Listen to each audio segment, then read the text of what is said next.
The coffee mug hit the granite countertop so hard the handle snapped clean off and skidded across my sister-in-law's kitchen floor. The whole backyard patio went completely still.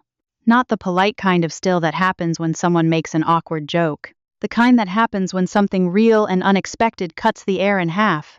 A half second before that, my nephew Derek had been laughing so loud people 3 tables over turned their heads. He'd pointed at me with a barbecue fork and said, loud enough for the entire graduation party to hear, "Come on, Uncle James. Tell us what you actually did for 30 years. You were basically just a glorified janitor with a uniform, right?"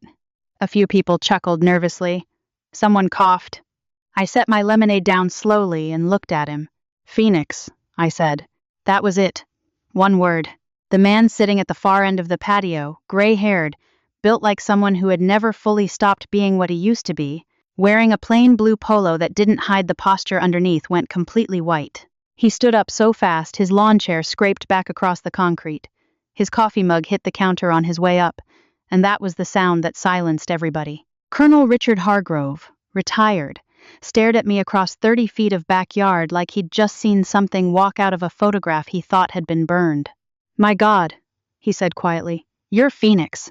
And my nephew Derek, who had been smiling 2 seconds earlier, stopped smiling entirely. The graduation party was my nephew's idea of a peace offering, I think. Derek had graduated from some business school outside of Atlanta and decided that was reason enough to gather the whole scattered family together at his mother's house in Marietta, Georgia, for a weekend cookout. My sister Linda had called me 3 weeks beforehand, her voice carrying that particular tone she uses when she's trying to sound casual but is actually asking a favor. "James," she'd said, "it would really mean a lot if you came. Derek's been asking about you." I doubted that, but Linda was family. And at 63 years old, I'd learned that there are very few things worth being stubborn about. Funerals and surgeries will remind you of that eventually. I drove down from my place in eastern Tennessee, a small piece of land outside Greenville where I keep a garden and a couple of dogs and mostly try not to bother anyone. I'd been retired for nearly 6 years by then. 6 quiet years. The kind of quiet that takes a long time to earn. Most of my family believed I had spent 3 decades in some vague administrative capacity for the Army. Logistics, they assumed. Paperwork. Base management. My brother-in-law Gerald had once described my career to a neighbor as one of those guys who makes sure the right supplies end up at the right bases. He'd said it generously, like it was a perfectly respectable thing. I never corrected him. It was easier that way. My nephew Derek, though, had never been generous about it. Even as a kid, he had this way of measuring people by what they could show. Big job titles, impressive salaries, visible achievements. He was 24 now and had picked up a confidence somewhere along the way that he was still learning to carry properly. Too much weight in the wrong places. I arrived at Linda's house around noon. She hugged me at the door and handed me a plate before I'd even set my bag down. The backyard was already full of cousins I hadn't seen in years. Neighbors, Derek's college friends, a few faces I didn't recognize at all. Somebody had a speaker going with country music turned low. I found a chair near the edge of the patio, away from the main crowd, and settled in. That's where I prefer to be at these things. Close enough to be present, far enough to breathe. That was when Linda brought Colonel Hargrove over to introduce him. "James, this is Richard Hargrove. He lives 2 streets over. He and Gerald have been fishing together for years." She smiled the way people do when they're proud of a small connection. "He's former Army, actually. I figured you two might have things to talk about." Hargrove extended his hand. I shook it. His grip was what I expected. "What branch?" he asked. "Army," I said. "Same. What years?" I told him. Something shifted in his expression quick, almost invisible. He studied my face for just a moment longer than a normal greeting required. I looked away first. I should have understood then what was coming. By mid-afternoon, Derek was on his 3rd beer and holding court near the grill the way young men do when they want an audience. He'd been telling stories about his internship at some consulting firm, dropping numbers and client names the way people do when they're trying to make abstract success feel concrete. His friends laughed at the right moments. A few of the older relatives nodded along politely. I stayed where I was, watching a cardinal work its way through Linda's bird feeder near the back fence. Derek wandered over eventually. He had that particular brightness in his eyes that beer and attention produce in a man his age. "So, Uncle James," he said, pulling up a chair. "You've been retired what, 5, 6 years now?" "6," I said. "And you're just out there in Tennessee, gardening." "That's right." He smiled. Not unkindly, exactly. More like he was amused by something. "I mean, no offense, but what did you actually do? Like for 30 years? Because I honestly don't think I've ever gotten a straight answer from you." "I worked for the army," I said. "Doing what, though?" "Various things." He looked at a couple of his friends nearby and grinned. "See, this is what I mean. My uncle spent 30 years in the military, and I genuinely could not tell you a single specific thing he did." He turned back to me. "Like, were you on a base? Were you overseas? Were you, I don't know, filing things?" A few people laughed softly. I said, "Sometimes overseas, yes." "Did you ever actually see any action? Like real action?" His tone had that edge that young men use when they think they're being playful, but are actually trying to establish something. I could feel Colonel Hargrove watching from the other end of the patio. I should have done what I'd done for 30 years. Let it go, smile, and change the subject. That was the trained response, the right response. But I was 63 years old and tired in the specific way that comes not from age but from years of deliberate smallness, from making yourself fit into the space people assume you occupy. "More action than I'd have preferred," I said simply. Derek laughed. "Okay, but like, what does that mean?" "It means what it means." His friend leaned over. "Did you at least have a cool nickname or something? Like a call sign?" Derek pointed at me and grinned. "Yeah, seriously, what'd they call you? Something tough? Sergeant Spreadsheet?" The table nearby laughed. I looked at my nephew calmly. "Phoenix," I said. The coffee mug hit the floor. Colonel Hargrove crossed the patio in about 8 steps. He moved the way men move when urgency and age are working against each other. By the time he reached my chair, his face had gone through 3 or 4 different expressions and settled somewhere between disbelief and something deeper than that. "Hargrove," I said quietly. "You have to understand," he said, ignoring my nephew entirely, ignoring the whole confused audience that had formed around us. "I have told that story to people for 20 years. I have told it, and most of them thought I was exaggerating." Derek looked between us. "What story? What's happening right now?" Hargrove finally turned toward him. His voice had changed registers. The casual backyard warmth was gone. "Do you know what a special reconnaissance unit does?" he asked. Derek blinked. "I mean, kind of. Special forces, right? Like Delta?" "Specifically," Hargrove said, "I'm asking what a 12-man unit does when they are 40 miles inside a denied area in eastern Afghanistan. Their communications are compromised. They have 2 men wounded, and extraction has been called off because command received bad intelligence that the site was overrun." Derek went quiet. "I'm asking what happens to those men," Hargrove continued, "when every asset officially assigned to support them has turned back." Nobody at the table moved. Linda had appeared at the edge of the crowd without me noticing. She was watching with the expression people wear when they're realizing they've been carrying an incomplete picture of someone for a very long time. "Richard," I said. "No," he shook his head once. "No, James. I've been wanting to say this for a long time. Your family deserves to hear it." He looked around at the people gathered.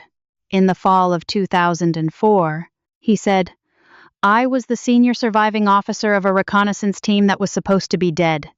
He paused for a moment. "And this man flew back for us." The patio had gone completely still. Even the music seemed to realize it was in the wrong place and lowered itself somehow. Derek had set his beer down on the table and hadn't touched it since. Linda asked softly, "James, what is he talking about?" I looked at my hands for a moment. Hands that had held controls in darkness and smoke and elevation and weather that had no business being flyable. Hands that remembered things my mind preferred not to. "I was a pilot," I said. "We knew that," she said carefully.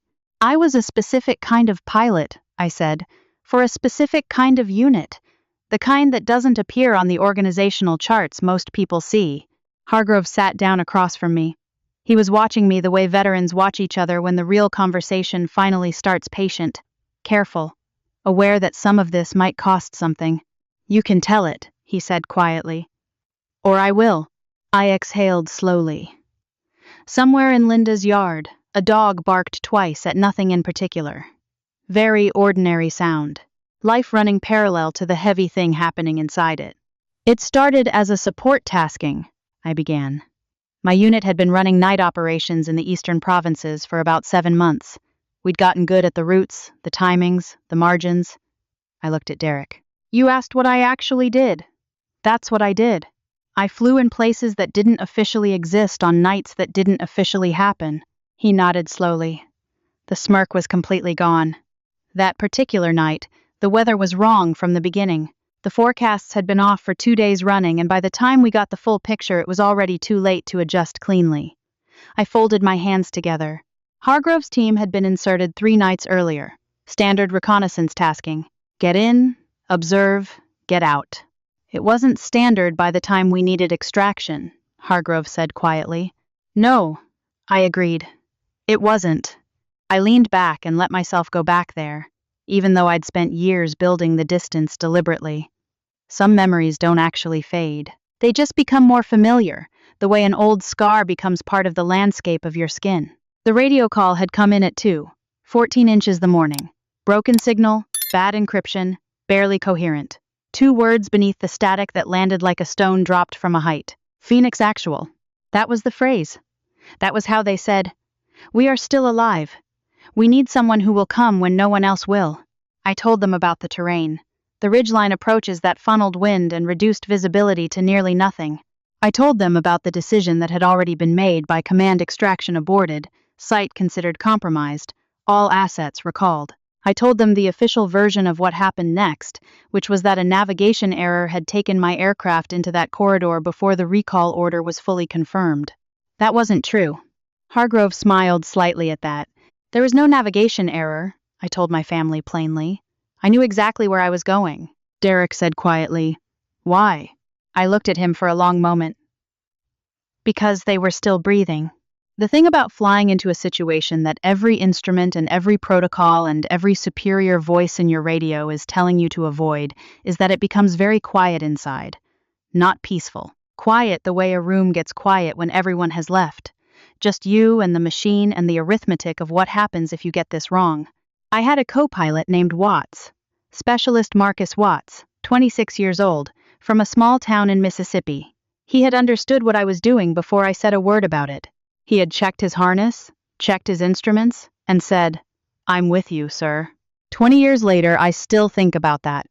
2 seconds. No discussion. Just, "I'm with you, sir." I told my family about the approach.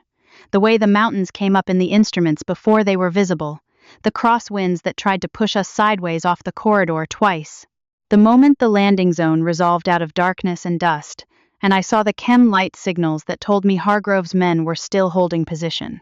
My sister Linda had both hands pressed together in front of her mouth. "We took fire on the final approach," I said. "Light arms, then something heavier. The airframe absorbed 2 hits on the left side before we touched down. I didn't know the extent of the damage yet. I knew we were still flying, which meant we could still leave." Hargrove's jaw tightened.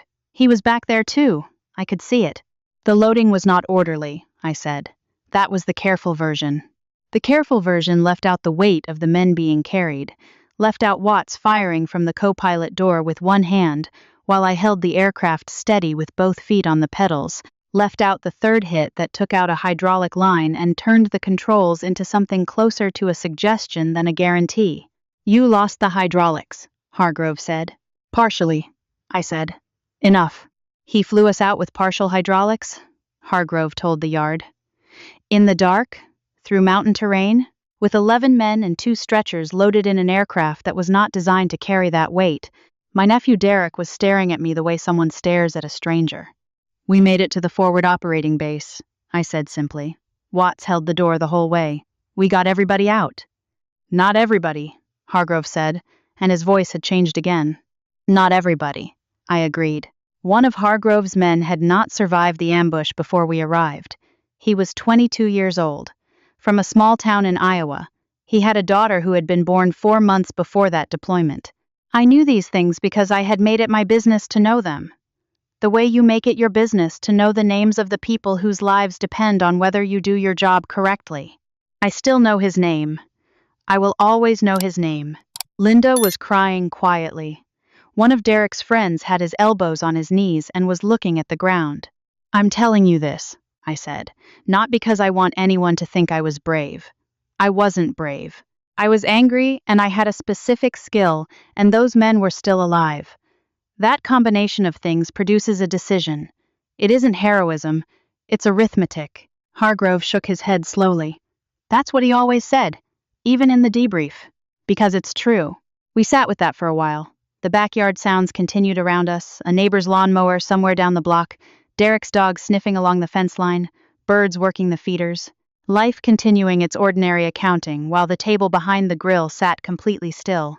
Derek finally said, "If this happened, why didn't anyone know?" The question hung there and I looked at it for a moment before I answered. Because some people preferred it that way, I said. Hargrove's expression shifted. He knew this part too. I told them carefully, without anger, because the anger had burned itself out years before, and what was left was just a clean, hard fact. The operation had not been authorized. Not precisely. The recall order had been issued and I had not complied with it. The men we extracted were alive, which meant there were people with careers and reputations attached to the decision that had nearly killed them. People who had made the call to abort. People who did not want a detailed examination of why that call was made on the basis of intelligence that turned out to be entirely wrong. You were punished, Hargrove said. I was managed. I said. There's a language for it. Reassignment. Performance review. Opportunities not extended. I looked at Derek. You asked what I did for 30 years. The honest answer is I spent the first part of it doing the work, and the second part of it navigating what happens when the work embarrasses the wrong people. A woman I didn't recognize, one of Linda's neighbors, I think had her hand over her heart. You never fought it? Derek asked. I thought about it, I said. For a long time I thought about it. I looked at my hands again. But some fights cost more than the outcome is worth. I had to decide what I wanted my life to look like. A long public argument with an institution that had more resources and more patience than I did. Or something else. What was the something else? Linda asked softly. Tennessee, I said. A garden. 2 dogs. Enough quiet to sleep. Several people smiled despite themselves. Even Hargrove. It sounds like a defeat, I said, when I explain it that way. For a long time I thought it was. But I've lived long enough now to know the difference between losing and choosing. And I chose. The evening light had started its long summer lean across Linda's yard, going golden across the grass. The kind of light that makes the ordinary world look briefly like it has been considered. Hargrove leaned forward with his elbows on his knees and looked at me directly. The men from that night, he said. Most of them are still here because of what you did. You know that. I know. There's a man in Savannah right now coaching his son's baseball team because of what you did. I didn't answer. The medic from that team, Kowalski, his daughter, is in medical school. I looked away toward the fence. James. I hear you, Richard. Do you? I was quiet for a moment. This is the part they never show in the movies about war, the long arithmetic of aftermath, the decades of carrying faces and names and wondering about trajectories, the way the weight of the one you couldn't bring home never fully balances against the weight of the ones you did. How survivor's guilt works not as a single blow but as a slow weather system that moves through you for years. I hear you, I said again, quieter. I just never found a way to make it feel complete. Hargrove nodded once. He understood that. You don't explain that kind of thing to someone who hasn't lived it. You either know it or you don't. Derek was gone from the table when I looked up. I found him a few minutes later near the back fence, standing alone with his hands in his pockets, looking at nothing in particular. I walked over and stood beside him. We were quiet for a while. One of Linda's wind chimes moved softly in the evening air. I had no idea, he said finally. I know. He turned to look at me. Up close he looked younger than he'd seemed earlier. Younger and less certain, which is an improvement in a man his age. Why didn't you ever tell anyone? Nobody asked the right question, I said. He almost smiled at that. Then his face went serious again. I was a jerk to you. Basically every time I've seen you for the last 10 years. You were young, I said. You measured things by what you could see. That's not unusual at your age. It's embarrassing. It should be a little, I said. Not permanently, just enough to be useful. He nodded slowly. That's the right amount of accountability for a young man who has just discovered something about himself. Let it land. Don't let it bury him. We walked back toward the table together. Hargrove found me later in the evening, after the crowd had thinned and people were collecting their things and having the slow, warm conversations that happen at the end of good days. We stood near the edge of the patio with cups of Linda's decaf, watching the fireflies starting their quiet work in the back of the yard. You know they declassified the unit records last year, Hargrove said. I heard. It's all there now. For whoever wants to find it. I know. He was quiet for a moment. Then, does that matter to you? I thought about it honestly, which is something I've gotten better at in Tennessee. Being honest about what I actually feel instead of what sounds correct. Less than I expected, I said. He gave me a sideways look. I spent a long time thinking the official record was the thing that mattered, I said. The recognition, the correction of the narrative. I thought if the truth was acknowledged by the right people in the right documents, something would resolve. I watched a firefly blink and disappear, but it turns out the truth was always the truth, whether or not anyone wrote it down correctly. The men we brought out are still alive. The one we couldn't bring out is still the reason I don't sleep perfectly even now. A document doesn't change either of those things. Hargrove was quiet. I think I made my peace with it somewhere around year 4 in Tennessee, I said. Somewhere between the third planting of tomatoes and the first time one of my dogs figured out how to open the back door. I smiled a little at that. Peace is not dramatic. I didn't even notice it had arrived. I just looked up one morning and realized I wasn't carrying the same weight I'd carried to bed the night before. Hargrove turned the cup in his hands. I carried it differently, he said. I never stopped being angry. I know. I could see it in you when you stood up tonight. Wasn't that the wrong call? Saying it in front of everyone like that? I thought about it. Maybe, I said. But I think Derek needed to hear it more than I needed the privacy. And Linda. I looked over at my sister, who was in the kitchen now, visible through the window, talking with somebody and smiling. Linda has been telling people for 20 years that her brother did logistics. She deserved to know what she was actually proud of. Hargrove exhaled slowly, something releasing in him. I should have asked your permission first. Probably, I said. But I'm not angry about it. I used to get angry easily. I worked hard to stop. He nodded. How'd you manage that? I looked out at the yard. The fireflies had multiplied while we were talking, blinking their small, patient signals in the warm Georgia dark. I decided that bitterness was expensive, I said.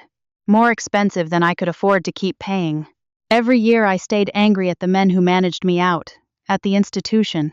At the official record, every one of those years was a year I was paying rent on a house I'd already decided to leave. I shrugged. Eventually I stopped paying. Hargrove was quiet for a long time. Then he said, I wish more men from that era thought like that. I wish I'd thought like that earlier, I said. Would have saved me about a decade of bad sleep. He laughed at that. Genuinely, fully, the way men laugh when they're surprised by something true. I drove back to Tennessee the next morning. The early light was good on the mountains coming north through Georgia, all that dark green rolling up against a sky that had gone the specific blue it only goes in June. I had the windows down and the radio off, and I was thinking about Derek and about Watts and about Hargrove's face when he'd stood up from that lawn chair, and about the fireflies, and about the man in Savannah coaching his son's baseball team.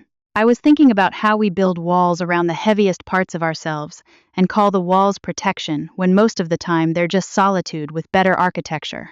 How I had spent 30 years being defined by what I was not allowed to say about myself, and then 6 more years being defined by the habit of not saying it, even when no one was stopping me anymore. I had needed a barbecue fork and a young man with more confidence than sense to knock that habit loose. Strange, the things that finally move you. I thought about the debrief they'd done after we got back to base, all those years ago. The official version. The version where the night became a mechanical anomaly and not a choice.